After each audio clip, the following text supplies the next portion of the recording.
Hello guys, మనకి ఈరోజు KKR versus RCB match జరగబోతోంది కదా, అది చిన్నస్వామి స్టేడియంలో.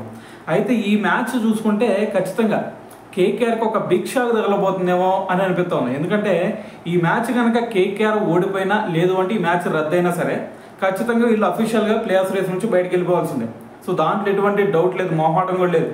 అయితే ఇటువైపు ఆర్సీబీ పరిస్థితి చూసుకున్నాం అనుకో, వీళ్ళు ఖచ్చితంగా ఈ మ్యాచ్ రద్దయితే బాగుండిద్దరు అనుకుంటారు. ఎందుకంటే ఈ మ్యాచ్లో వీళ్ళు రద్దయింది అనుకోండి, ఆటోమేటిక్గా ఒక పాయింట్ వచ్చింది. ఒక పాయింట్ వచ్చింది అనుకోండి, ఆటోమేటిక్గా ఒక పాయింట్ తీసుకొని ప్లే ఆఫ్ రేస్లో అఫీషియల్గా వెళ్ళి ప్లే ఆఫ్ సీట్లో కూర్చుంటారు.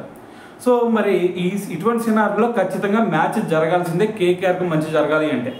సో మరి ఇటువంటి సినారియోలో మరి వరుణదేవుడు ఉన్న ఆగుతున్నాడు అంటే ఆగే సినారియో కనిపించట్లేదు. ఎందుకంటే ఈరోజు 75% వర్షం పడే ఛాన్స్ ఉందంట. సో మరి మ్యాచ్ జరిగే సిచ్యువేషన్ కొంచెం కష్టమనే చెప్పాలి. సో అయితే అది పక్కన పెడితే వరుణదేవుడు ఏదన్నా కొంచెం కరుణ ఇచ్చి, సో ఆడుకుంటారు అబ్బాయి ఒక మ్యాచ్కి వదిలేస్తున్నా అని చెప్పేసి ఏదన్నా పర్మిషన్ ఇచ్చాడనుకో, సో దాని తర్వాత మరి ఈ మ్యాచ్లు ఎవరు గెలుస్తారు అనే సందేహం కూడా మనలో చాలా మందికి ఉండేది కదా. సో అందుకనే దీని గురించి ఒకసారి డీటెయిల్గా చూద్దాం. సో మరి అంతకుముందు ప్రీవియస్ స్టాట్స్ కనుక చూసుకుంటే వీళ్ళిద్దరి మధ్య కేకేఆర్కి ఆర్సీబీ మధ్య ఇప్పటివరకు 36 టైమ్స్ వీళ్ళిద్దరూ మరి పోటీ పడడం జరిగింది. అయితే దీంట్లో చూసుకుంటే కంప్లీట్గా కేకేఆర్ డామినేట్ చేసింది. సో 36 టైమ్స్లో కూడా 21 టైమ్స్ కేకేఆర్ గెలిచింది, కేవలం 15 టైమ్స్ మాత్రం ఆర్సీబీ గెలిచింది. సో దీన్ని బట్టి అర్థం చేసుకోండి కేకేఆర్ ఎంత డామినేట్ చేస్తుంది. సో మరి అది పక్కన పెడదాం, ఎప్పుడో ఎందుకు భయ్యా ఇప్పుడు చెప్పన్నాం అనుకో, అదే ఆర్సీబీ టీంలో కనుక, అదే మనకి చిన్నస్వామి స్టేడియంలో కనుక రికార్డ్ చూసుకున్నాం అనుకో స్టాట్స్, సో ఇప్పటి వరకు వీళ్ళు ఇక్కడ 13 మ్యాచ్లు ఆడితే 9 సార్లు కేకేఆర్ గెలిచింది.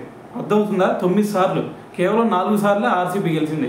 సో దీన్ని బట్టి అర్థం చేసుకో, మరి కేకేఆర్ ఓవరాల్గా చూసినా, లేదు అంటే చిన్నస్వామి స్టేడియంలో చూసుకున్నా సరే ఆర్సీబీ మీద మరి చితక్కొట్టి పడేశారు. సో దీన్ని బట్టి అయితే స్టాట్స్ పరంగా అయితే ఓకే, కేకేఆర్ డామినేట్ చేస్తుంది. సో కానీ మరి ఈ సీజన్లో చూసుకుంటే ఆర్సీబీ ఒక మ్యాచ్ ఇద్దరి మధ్య జరిగింది. సో దాంట్లో ఆర్సీబీ గెలవడం జరిగింది.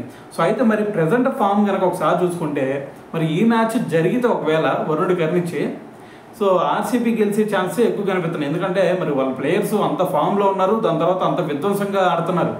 సో కాబట్టి ఏదేమైనా సరే మరి ఈరోజు మ్యాచ్ జరగాలని కోరుకుందాం. సో జరిగిన తర్వాత మరి మ్యాచ్ ఎవరు గెలుస్తారు అనుకుంటున్నారు అనేది కింద కామెంట్ చేయండి మరి.